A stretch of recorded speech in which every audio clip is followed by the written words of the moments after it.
Padre, en el nombre de Jesús oramos por todas las iglesias, por todos los discípulos, oramos por los que se bautizarán. Declaramos que habrán muchos bautismos este verano, muchos bautismos, Señor, y declaramos que el gozo en la iglesia, el fortalecimiento será grande, Señor, una pasión crecerá, aumentará en cada uno de los discípulos de nuestro Señor Jesucristo. Gracias te damos, Señor, por tu iglesia y bendecimos, Señor, a tus hijos en el nombre de Jesús. Amén y amén. Gloria a Dios. Gloria a Dios. Miren, la palabra de hoy que quiero compartir con ustedes es principalmente sobre la Gran Comisión, ¿ya? Así que oro para que el Señor Jesús, ¿cierto?, nos use y podamos entregar esta palabra para que nos dé vida, nos fortalezca, entre a lo más profundo de nuestro ser, separe la carne del espíritu y también nos traiga fe y la podamos poner por obra. En el nombre de Jesús, amén. Así que quiero pedirle a Victoria si puede poner en pantalla la cita bíblica. Vamos a leer Marcos capítulo 16 del 15 al 16. Miren, en la palabra existen en distintas citas bíblicas. Usted conoce, ¿cierto?, Mateo 28, donde está lo que se denomina la Gran Comisión, pero también está Marcos capítulo 16, que también habla de la Gran Comisión, así también está Hechos 1:8. La verdad es que cuando uno quiere hablar de la Gran Comisión de nuestro Señor, debería tomar todos los distintos versículos y ver en armonía todos estos versículos para entender el mandato de nuestro Señor hacia su iglesia, hacia sus discípulos. ¿Ya? Vamos a leer Marcos capítulo 16 del 15 al 16. Y dice, y les dijo, id por todo el mundo y predicad el evangelio a toda criatura. El que creyere y fuere bautizado será salvo, mas el que no creyere será condenado. ¿Ya? Aquí Marcos, el apóstol Marcos, ¿cierto?, escribe el evangelio y escribe el mandato desde este punto de vista. Dice que el mandato de Jesús es predicar el evangelio al mundo entero, pero no lo focaliza en un lugar. Dice, vayan al mundo entero, pero el foco está en las personas. El foco está en predicarle a cada persona, a toda criatura. Lo importante es que toda criatura, de todo lugar, de toda etnia, de toda nación, escuche el mensaje, escuche el evangelio de nuestro Señor Jesucristo. Aquí, por ejemplo, hay gente, y lamentablemente he interpretado una vez, escuché lamentablemente que una persona por toda criatura pensaba que también incluye a animales, perros, gatos y todo eso. Andaba incluso predicando a los animales. Pero la verdad es que aquí hay que ser muy cuidadoso y entender que cuando el Señor habla de toda criatura, el evangelio es para el ser humano. Porque el evangelio tiene que producir un arrepentimiento. Y el arrepentimiento es del arrepentimiento de pecado. Y luego recibir, ¿cierto?, la buena noticia y creer en nuestro Señor Jesucristo, que a través de Él tenemos este perdón de pecado y pasamos de muerte a vida. Entonces dice, el que creyere y fuera bautizado, lo importante es creer. Lo que pasa es que el acto del bautismo no es que te dé la salvación. El creer en Jesús te da la salvación. El confesar, en confesar con tu boca, ¿cierto? Y tus actos demuestran que creíste. Y asimismo el bautismo muestra que en tu corazón ya creíste. No es que eres salvo una vez que te bautizas y el que no está bautizado no es salvo. No, el bautismo muestra evidentemente, físicamente, que una persona ya creyó en el Señor Jesús y quiere hacer pública su manifestación y mostrar que en realidad murió con Cristo y resucitó con Él y ahora es una nueva criatura. Aleluya. ¿Ya? Pasemos a la siguiente, Victoria.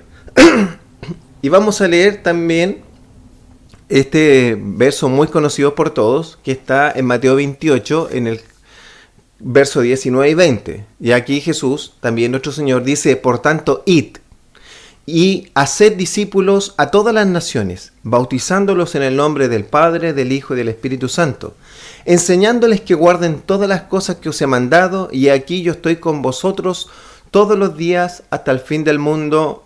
Amén. Bueno, anteriormente el Señor dice, ¿por qué podemos hacer todo esto? Porque dice, toda potestad me es dada en el cielo y en la tierra. Él, si te das cuenta, en Marcos dice, vayan y prediquen el Evangelio. Pero aquí en Mateo 28, 19 dice, vayan y hagan discípulos. Y a veces nosotros creemos que hay una disociación o dos tareas diferentes entre vayan y prediquen el Evangelio, o como dice también Mateo 24, 14, y será predicado este Evangelio del reino y entonces vendrá el fin. Lo vemos de forma disociada o a lo mejor diferente o como que no es lo mismo con lo que dice Mateo 28, 19, de ir y hacer discípulos. ¿Te das cuenta que el Señor dice, vayan y prediquen el Evangelio, el que cree y fuera bautizado es salvo? Y aquí dice, vayan y hagan discípulos, y a los que son discípulos, bautícenlos. O sea, está hablando, en ambos habla de la importancia del bautismo, de la importancia de creer, y que en realidad la tarea es predicar el Evangelio y hacer discípulos. Porque cuando aquí dice, vayan y hagan discípulos, es ¿cómo piensas tú que vas a ser un discípulo si no partes por predicar el Evangelio? Si una persona no se le predica el Evangelio, ¿cómo se va a arrepentir? Si no se arrepiente, ¿cómo va a nacer de nuevo? Y si no nace de nuevo, ¿cómo, cierto? Al nacer de nuevo se convierte en un discípulo, pasa de muerte a vida, y luego ahí es cuando tiene que comenzar a ser enseñado y formado para transformarse en un varón perfecto hasta la estatura de la plenitud de Cristo, cuyo ese es nuestro objetivo. Y que el que inició la buena obra en nosotros la terminará hasta la venida de nuestro Señor. Entonces, lo primero que quiero decirles es que a veces nosotros disociamos el predicar el Evangelio a toda criatura, que es lo que decía Marcos, con ir y hacer discípulos. Es una gran comisión. Nadie puede hacer discípulos si no predica el Evangelio. Y el que predica el Evangelio no puede quedarse en no hacer discípulos, porque si no, ¿quién más sigue predicando? ¿Ya? Eso es lo primero, miren. Y enfocándonos en eso, es que quiero abrir un poco ¿qué es un discípulo? ¿Ya? Quiero que podamos tener conceptos claros. Y al tener los conceptos claros, vamos a poder nosotros entender mejor la gran comisión. Amén. Miren, un discípulo, en la época en que se escribió el Nuevo Testamento, en la época en que escribió aquí el apóstol Marcos, y en la época que estaba nuestro Señor Jesús, ¿cierto?, predicando el Evangelio del Reino, un discípulo era un estudiante, ¿ya? Era uno que es instruido por otro con el fin de asimilar y propagar lo que se aprende. O sea, un discípulo era alguien que recibía una instrucción con el fin de asimilar toda esa instrucción y propagar y aplicar todo lo que había aprendido. En esa época lo que se conocían eran los rabinos. Los rabinos eran maestros que le enseñaban la ley y el Antiguo Testamento, y también otras leyes rabínicas, ¿sí? Y era lo que el Señor decía, que habían mandamientos de hombres que los ponían como si fueran de Dios, pero un rabino era un maestro que tenía que enseñarle a estudiantes e instruirlos para que ellos fueran formados y pudieran después actuar y vivir conforme a esas enseñanzas. Por eso que a nuestro Señor Jesús le dicen rabino, porque era un maestro. Era un maestro que tuvo estudiantes, discípulos, y dentro de todos sus estudiantes eligió a 12 para comisionarlo y transformarlo en sus apóstoles, sus representantes en cuales iban a tener una autoridad mayor sobre la cual, sobre estos 12 apóstoles, se iba a fundar su iglesia, su reino, el reino que venía a establecer a la tierra. Entonces, los discípulos de Jesús eran estudiantes. Él les enseñó, si tú miras los evangelios, por ejemplo en el Sermón del Monte, en el capítulo 5, 6 y 7 de Mateo, Él le entrega enseñanzas prácticas de la vida cristiana y de la vida como nuestro Señor Jesús esperaba que un discípulo de Él viviera, actuara y fuera. Ahí está Jesús y el adulterio, Jesús y la ira, Jesús y la oración, el ayuno, perdonar, pedir perdón, Wow, hay enseñanzas profundas de la vida cristiana, tanto la cotidiana como la que tenemos en desarrollo.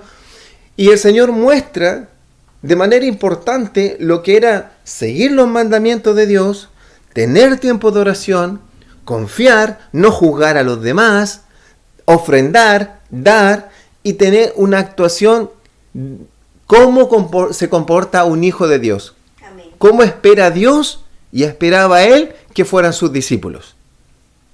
¿Ya? Si alguien quiere saber qué espera a grandes rasgos, porque está en términos generales, igual se puede complementar con otras enseñanzas de la palabra, pero si usted quiere tener más o menos así, ¿qué quiere Dios de mí? ¿Qué quiere Jesús como un discípulo? Lea el Sermón del Monte, Mateo 5, 6 y 7, y como dijo él, el que me escucha esto y lo hace, lo compararé a un hombre sabio, que fundó su vida sobre la roca. Entonces, es importante un discipulado. Ahora, el Señor Jesús en Mateo 28 dice, id, tanto como también dice en Marco, id y prediquen el Evangelio. O sea, que el Señor espera que un discípulo de Él esté en movimiento, se mueva, no permanezca sentado en su casa, no permanezca sentado haciendo nada, o como que ya recibió la salvación y está todo listo, no hay nada más que hacer.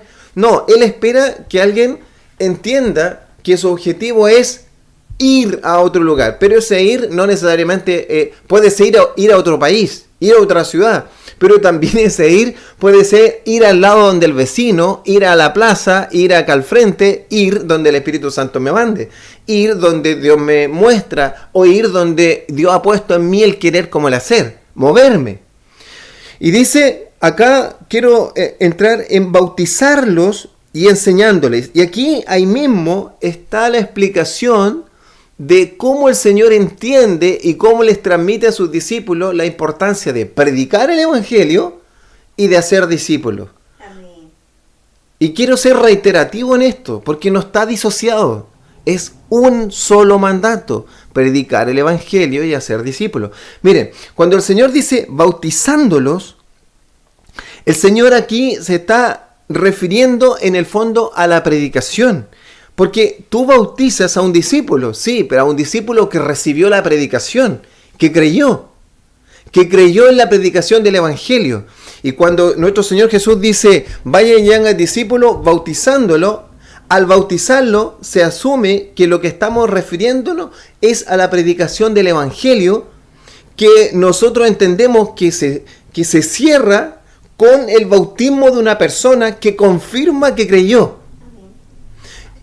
Mira, cuando predicó el apóstol Pedro en su primer sermón, luego que recibe el Espíritu Santo, todos los que están en el aposento alto, él se levanta y predica el Evangelio, y los que están ahí, luego que reciben el Evangelio y se dan cuenta, como cualquiera de nosotros, la situación en que nos encontramos delante de Dios, dice, ¿qué haremos? Y él le dijo, arrepiéntanse y bautícese en el nombre de Jesús. ¿Por qué ahí le dijo en el nombre de Jesús y no en el nombre del Padre, Hijo y del Espíritu Santo? Porque en realidad le estaba mostrando que Jesús es el Mesías y tenían que creer en Jesús. Aleluya. Entonces, por eso, ¿qué es lo que dice Pedro cuando termina el sermón? Y le dicen, ¿y entonces qué hacemos? Bueno, arrepiéntanse para que sean perdonados sus pecados y confirmen que creen en el Señor Jesús bautizándose en el nombre de Él. Aleluya. Lo mismo pasa cuando Felipe le predica al etíope. Felipe del Espíritu Santo lo lleva al carruaje con el objetivo que predique el Evangelio para que el etíope lleve el Evangelio, para que reciba el Evangelio. El etíope recibe el Evangelio tomando del libro de Isaías y van en el carruaje y Felipe le va predicando el Evangelio de nuestro Señor Jesucristo con el libro de Isaías hasta que de repente el eunuco dice, ¿qué impide que yo sea bautizado? Cuando él pregunta, ¿qué impide que yo sea bautizado? Aquí voy a parafrasear. Yo supongo que Felipe le está contando de la importancia de bautizarse una vez que cree en el Señor Jesucristo. Entonces él dice, ¿qué impide que yo sea bautizado? Y Felipe le dice, bueno, si crees, bien puedes. Si crees que Jesús es el Señor, bien puedes. Eso muestra que cuando nuestro Señor Jesús en Mateo 28 dice, va y bautizándolos, está hablando de la predicación del Evangelio. No es que una persona sea salva con el bautismo o por el bautismo. Lo que pasa es que el bautismo muestra los que ya creyeron en su corazón y hacen un acto público de su fe en Cristo Jesús y que ya murieron con Cristo y resucitaron con Él, y ahora se hace el acto público de yo creo en Jesús y quiero seguir sus mandatos y quiero seguir sus enseñanzas y soy una nueva criatura en Él. ¿Ya? Ahora, Él dice bautizándolos, pero después agrega enseñándoles. O sea, Él no se detiene, no detiene el mandato a su iglesia en solo predicar, en solo bautizar.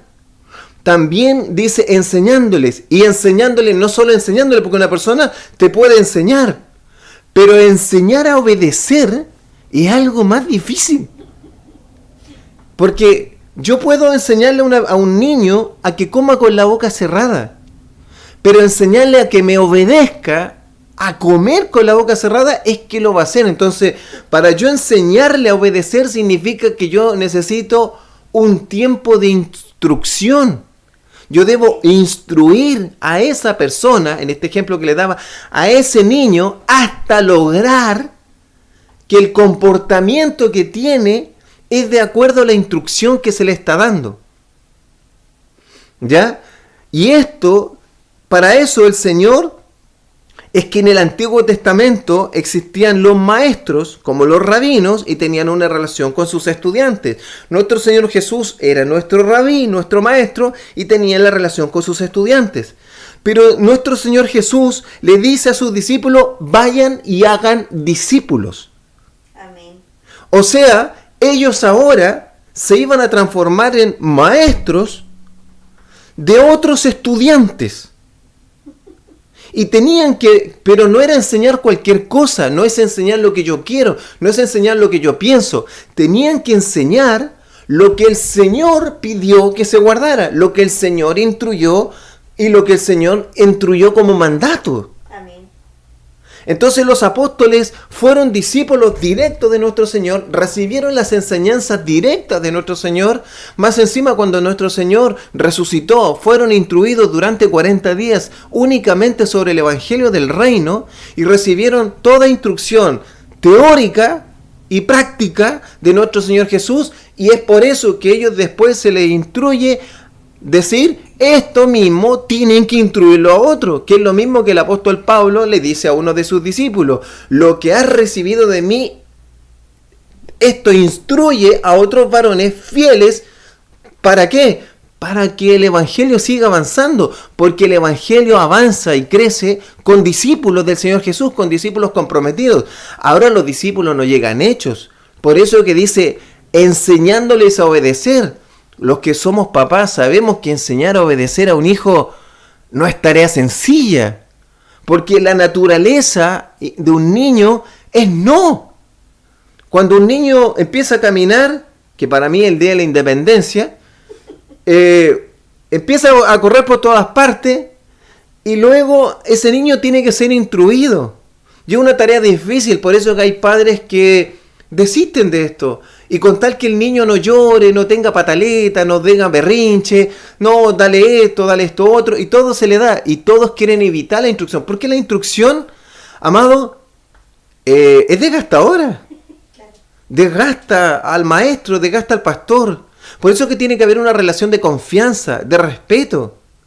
O sea, el maestro respeta al discípulo, pero el discípulo tiene que respetar y confiar también en el maestro, en el pastor que Dios le asignó, en el maestro que Dios le asignó. Por eso que lo necesitamos, y el Señor dijo y constituyó a algunos apóstoles, profetas, maestros, pastores, ¿cierto? A fin de perfeccionar a los santos para la obra del ministerio.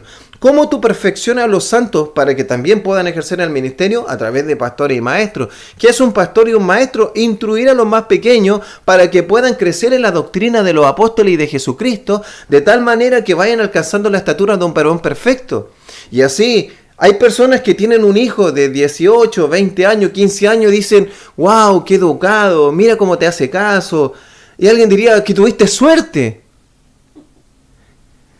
Bueno, si bien es cierto, todos tenemos distintos caracteres y hay gente más dócil que otra, pero la formación de un niño que después es un adolescente no es algo casual.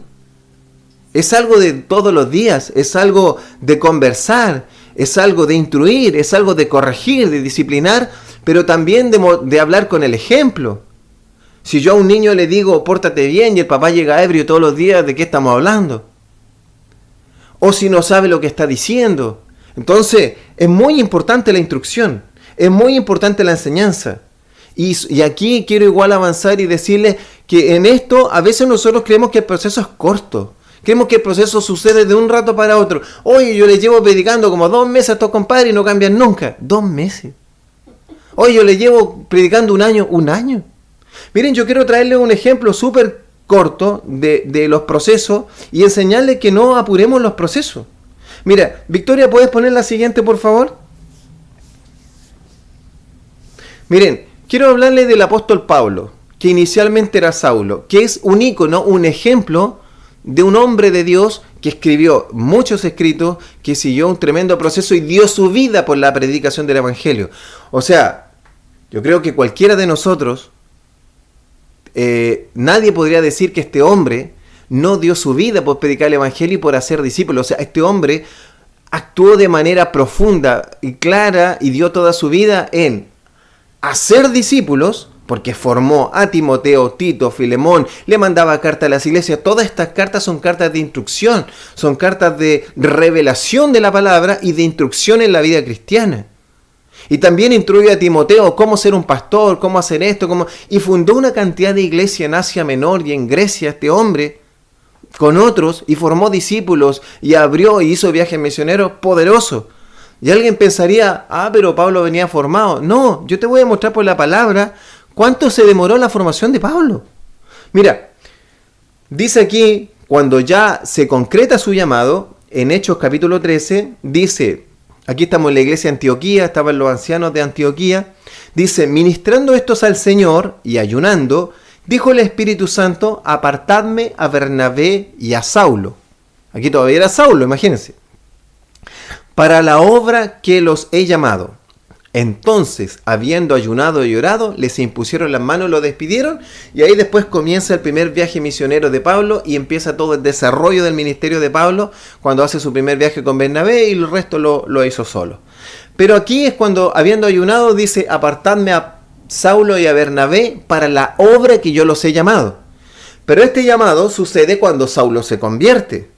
Aquí se está confirmando el llamado. Ahora, ¿qué pasó entre medio entre que Saulo se convierte y se confirma y dice, apartadme a Saulo y a Bernabé para la obra que yo los he llamado? ¿Ya? Porque desde que se convierte hasta este punto, uno dice, aquí pasó re poco, es como se convierte en Hechos capítulo 9 y lo mandan en Hechos capítulo 13. Hay 4 capítulos nomás. Claro, para nosotros son 4 capítulos. Pero este periodo demoró mucho. Y dentro de este periodo tuvo una capacitación, tuvo un entrenamiento guiado por Dios, tanto teórica como práctica. Miren, me voy a adelantar nomás. ¿Ustedes saben cuánto duró todo este periodo entre que se convierte y Saulo le dice apartadme a Saulo y a Bernabé? Aproximadamente 10 años. 10 años. Imagínate que dijera, no te preocupes, en 10 años más el Señor te va a apartar para enviarte a la obra que te llamó. Yo creo que te desmoralizaría. Por eso que el Señor no nos dice esas cosas al principio. Pero te quiero mostrar que entre medio la capacitación es como si ya hubiese estado haciendo el ministerio. Es como más parecida a la capacitación de un médico. Más que el estudio de un contador o por ejemplo del área de la ingeniería, que a veces se demoran un poquito más al principio de entrar en la práctica, a menos que alguien tenga una iniciativa personal. Pero en cambio en la medicina las personas empiezan casi desde un principio a tener práctica porque no pueden llegar a practicar con alguien después que terminaron. ¿Ya? Sería muy peligroso. Así también practicar con almas que se pueden ir al infierno o al cielo también es peligroso si es que nos dedicamos hasta el final. Miren, quiero mostrar la siguiente que nos va a dar un detalle. Vamos, Victoria, que a mí se me va el tiempo, chicos. Me entusiasmo. Miren, aquí va a haber un proceso de Saulo. Mira, Saulo se convierte, y si quieren ustedes después le pueden tomar y leer en más detalle. Yo solamente se los voy a mostrar. En Hechos capítulo 9, del 1 al 9, muestra la conversión de Saulo cuando va, ¿cierto? Él está en la iglesia de Jerusalén y le pide a los sacerdotes en Jerusalén, ¿cierto? Que estaban ahí en el templo, pide que les den cartas para ir a Damasco, que es una ciudad que estaba hacia el norte, bastantes kilómetros, para que traer a todos los que estaban en esta nueva doctrina del cristianismo y traerlos por la fuerza para que sean juzgados. Él se convierte en ese momento y cuando va de camino a Damasco, Saulo es bautizado y es ministrado por Ananías. Ahí Saulo, cierto, todos conocemos, o si tú no conoces la historia, Saulo se encuentra directamente con nuestro Señor Jesús, es botado del caballo, le resplandece la luz de nuestro Señor, Saulo queda ciego y como iba de camino a Damasco, lo llevaron, como ya estaba cercano, lo dejan en Damasco, que es una ciudad, y en esa ciudad de Damasco Saulo se queda ahí por 3 días y está ayunando, y Dios le habla a Ananías, que era un discípulo de nuestro Señor Jesucristo que vivía en aquella ciudad, y el Espíritu Santo le dice a Ananías, anda donde Saulo, porque yo lo estoy preparando, ¿cierto? Y yo lo he transformado, ya se convirtió, y yo sé. Y el otro le dice, pero ¿cómo voy a ir si él persigue cristiano? Él me va a matar. No, tranquilo, si yo le voy a enseñar cuánto tiene que padecer por predicar el evangelio. Así que anda con calma. Ananías va, lo ministra, se bautiza y le impone las manos. Saulo recibe la vista y Saulo al instante se pone a predicar. ¿Cuándo se pone a predicar? Ahí está en el capítulo 9, del 20 al 22. Se pone a predicar ahora en las sinagogas de Damasco. Y en las sinagogas de Damasco se pone a predicar. Y nadie entiende nada porque el que creían que andaba persiguiendo cristianos, ahora anda predicando que en realidad estos también, porque Jesucristo es el Mesías y ahora él más se esforzaba y predicaba el evangelio. O sea, Saulo empieza a predicar enseguida el evangelio, ¿ya? Ahora, cuando alguien se convierte, no significa que no pueda salir a apoyar una misión. Lo que pasa es que Dios tiene un plan cada uno para nosotros. Y mientras somos formados, nosotros tenemos una enseñanza teórica que tenemos que estar cimentados en la doctrina de los apóstoles y recibir la enseñanza de Jesús. Cómo vivir nuestra vida cristiana, aprender del perdón, de perdonar, de cómo actuar como papá, como hijo, cómo predicar, la vida cristiana, cómo luchar contra la carne, cómo luchar contra el mundo, cómo luchar contra Satanás, cómo vivir esta nueva vida cristiana mientras somos transformados y recibimos una enseñanza teórica. También tenemos que recibir una enseñanza práctica y por eso que nosotros estamos en comunión con los hermanos y aprendemos de otros hermanos que son más maduros y por eso que los hermanos más maduros tienen que dar buen ejemplo. Porque si no dan buen ejemplo, entonces los más chicos van a decir, entonces esto es un relajo. Entonces da lo mismo embriagarse, entonces da lo mismo esto. Oye, ese otro lleva como 10 años de cristiano y ni siquiera sabe los rudimentos, no sabe del juicio de Dios, no sabe de la resurrección, no sabe de la imposición de manos. Cuando predica el evangelio sabe menos que yo. ¿Te das cuenta? Entonces estos pequeños en la fe necesitan tener hermanos maduros que se transforman como hermanos mayores y también en buenos maestros para que instruyamos a los más pequeños en la fe, cosa que van creciendo fortalecidos. Y uno que recién se convirtió puede ir a predicar el evangelio, sí, pero la idea es que no vaya solo, porque el enemigo también anda como león rugiente buscando a quien devorar.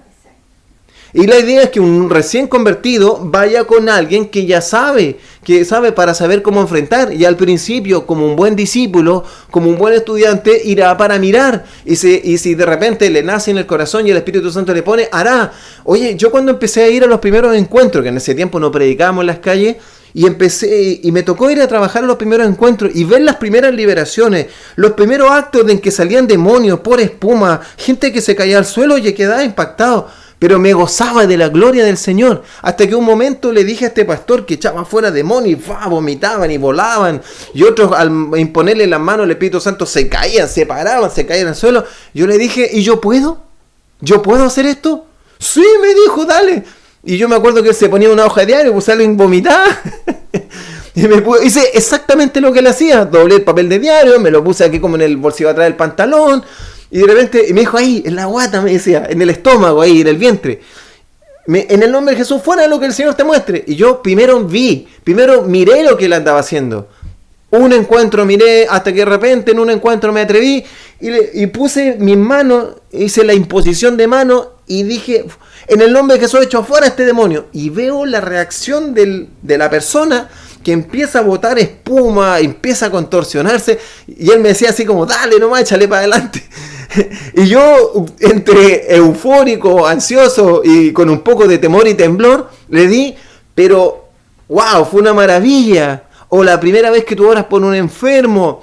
Entonces, nosotros, ahí Saulo se pone a predicar en la sinagoga, se pone a predicar y trata de efusivamente, y bueno, lo tienen que sacar, porque dicen los de la sinagoga, oye, este compadre que andaba predicando, él es el peor ejemplo que podemos tener de un judío, porque era el que andaba buscando, fue a pedir cartas, este viene de Jerusalén, se crió a los pies de Gamaliel, o sea, era la creme de la creme. Más encima pide cartas para ir a buscar a los judíos de Damasco, y resulta que cuando los viene a buscar, a los cristianos en Damasco, y resulta que llega acá, se mete a la sinagoga a decirnos ahora con el panqueque que Cristo es el Señor. Entonces, y él se esforzaba, entonces, y tú tienes que hacer que los pequeñitos te acompañen. Tú que eres pequeño, acompaña a alguien a un encuentro. Si tú no has vivido tu encuentro, vive un encuentro. Si tú no te has bautizado, bautízate en el nombre del Señor. Si tú eres un líder y dices, es que yo no me atrevo a bautizar, bueno, acompaña a tu pastor, sé ayudante. Pastor ocupa a otro de ayudante de tal manera que aprenda a bautizar. Acompaña a otro, tráete ayudante a los encuentros, trae gente a los encuentros para que alguien comience a practicar. Y cuando salgamos a predicar en las calles, cuando vayamos a orar por los enfermos, llevémonos a la gente nueva también para que aprenda, mire, observe y luego comience a participar hasta que comience una formación, un fortalecimiento para hacerlo también. ¿Ya? Aquí usted puede ver, saca una foto si quiere, no voy a poder seguir avanzando, y toda la explicación de cuánto se demoró Pablo también está en Gálatas capítulo 1 y 2, y te va a mostrar que se demoró, bueno, según lo que aparece en los estudios, alrededor de 10 años desde que recibe al Señor hasta que es apartado, cuando dice el Espíritu Santo, apartadme a Saulo y a Bernabé para la hora que yo lo llamé, pero entre medio Pablo predicó, fue a Jerusalén, anduvo en Antioquía, volvió, predicaba, fortalecía, estaba dentro del equipo de los ancianos de Antioquía, ministraba al Señor, ayunaba, predicaba, salía, volvía. Todo ese periodo de entrenamiento hasta que el Espíritu Santo, ya dice, apartádmelo, le impusieron las manos, entregándole, cierto, la unción, y comienzan los viajes misioneros de Pablo para la obra que efectivamente el Señor le había llamado, que ya era su avanzar en el ministerio que el Señor lo llamó. 10 años, ¿ya? De enseñanzas teórico-prácticas. Por lo tanto, quiero pasar a la siguiente. Quiero hablar de la importancia, para cerrar, que ya se me fue el tiempo, de la importancia en esto, que yo le decía, la importancia de instruir. Es muy importante, pastores, instruir a los más pequeños. Son muy importantes las escuelas de líderes. ¿Sabes que a veces nosotros decimos, no, que no necesitamos instrucciones teóricas? Sí, se necesita la práctica y la teoría. Pregunta, un médico, que es para mí una de las profesiones más prácticas y más difíciles también de entender. ¿Por qué? Porque trabajan con seres humanos. Yo no creo que tú dejarías que cualquier médico te atendiera. O yo, por ejemplo, imagínate yo, Víctor Herrera, yo te dijera, tú dices, sabes que me siento mal, y yo te dijera, pero no hay problema, ven a mi casa, mañana si quieres te hago una cirugía, yo te opero y te saco el tumor, no hay problema. Yo, pero pastor, ¿usted sabe? No, pero tengo confianza, me siento con toda la fe, yo creo que algo haremos. Y yo dudo que tú lo harías. dudo que tú te entregarías a que yo operara y te extirpara un cáncer, o te extirpara un tumor, o te extirpara un quiste, o siquiera yo creo que hasta no me dejarían ni que te sacara algo que estuviera enterrado y te hiciera una curación si yo no supiera bien. ¿Por qué? Porque es una vida. Pero sin embargo, esa vida es corporal.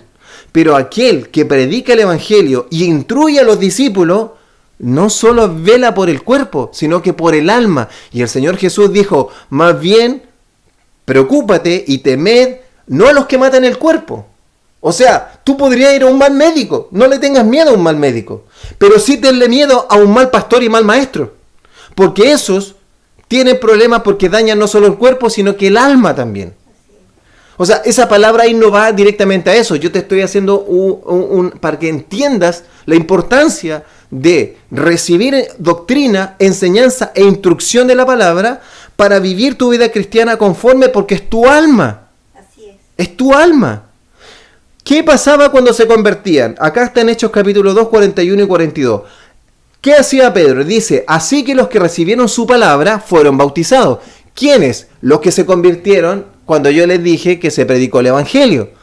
Y le dijeron, arrepiéntanse y bautícense. Entonces estos hombres recibieron la palabra, creyeron y como creyeron se bautizaron. Y se añadieron aquel día como 3,000 personas. Pero mira lo que agrega.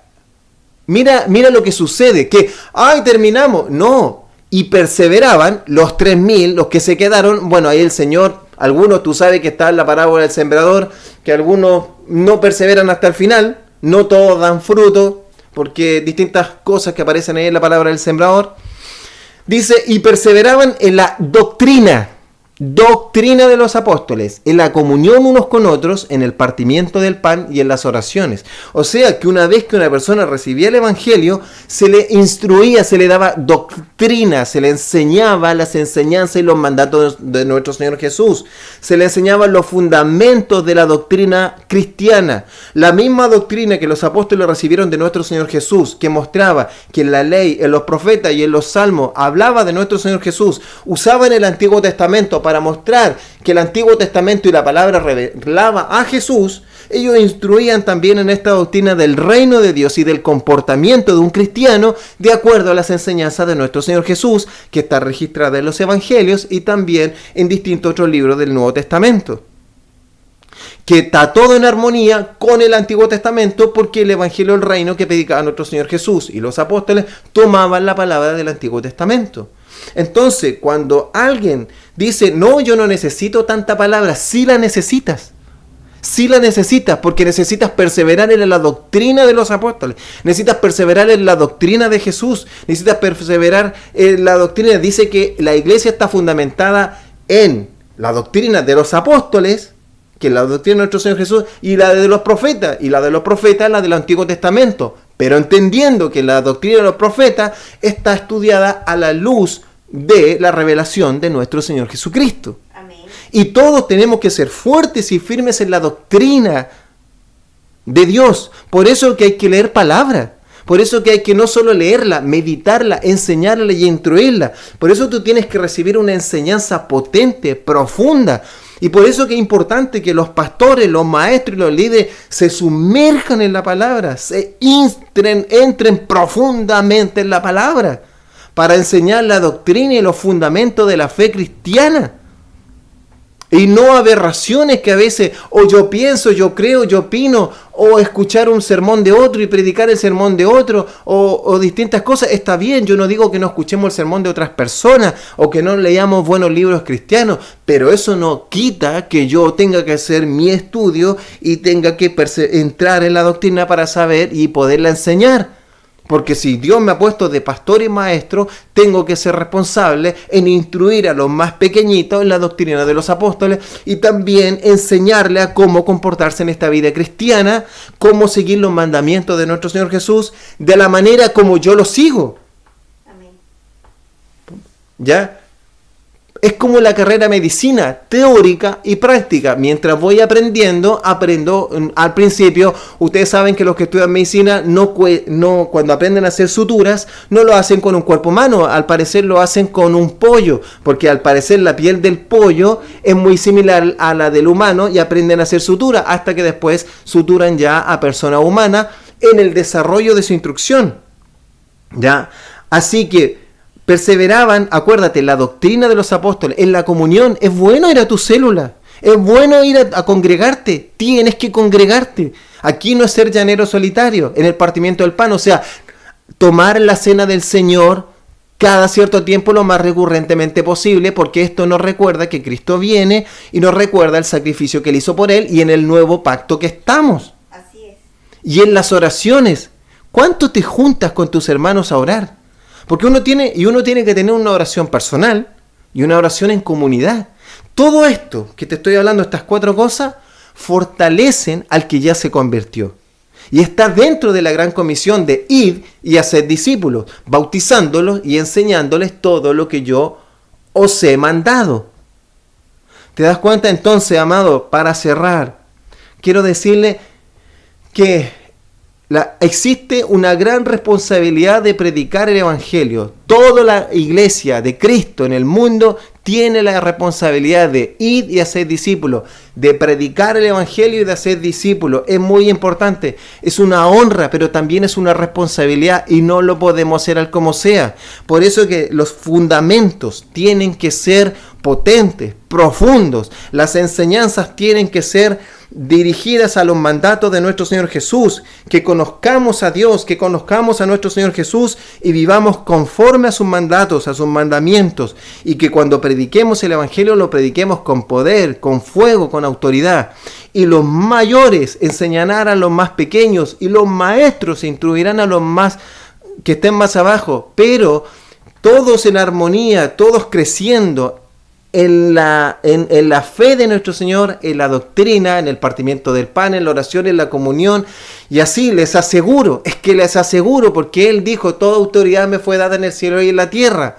Les aseguro que si nosotros seguimos las instrucciones al pie de la letra de nuestro Señor Jesús y no andamos acortando procesos, sino que entendemos que el que anda predicando en una misión, en una calle, en un lugar, el que anda siendo discípulo, el que anda haciendo célula, el que intenta ser discípulo, está en un proceso también de formación. Y que si guardamos los tiempos y sigue siendo pastoreado y sigue siendo instruido con la palabra, con el poder de Dios, les aseguro que Dios nos mostrará su gloria y veremos cosas que nunca hemos visto y que ojo no vio y que oído no oyó, porque hemos confiado en Él, porque hemos confiado totalmente en Él, y confiar en Él es obedecerle al 100%.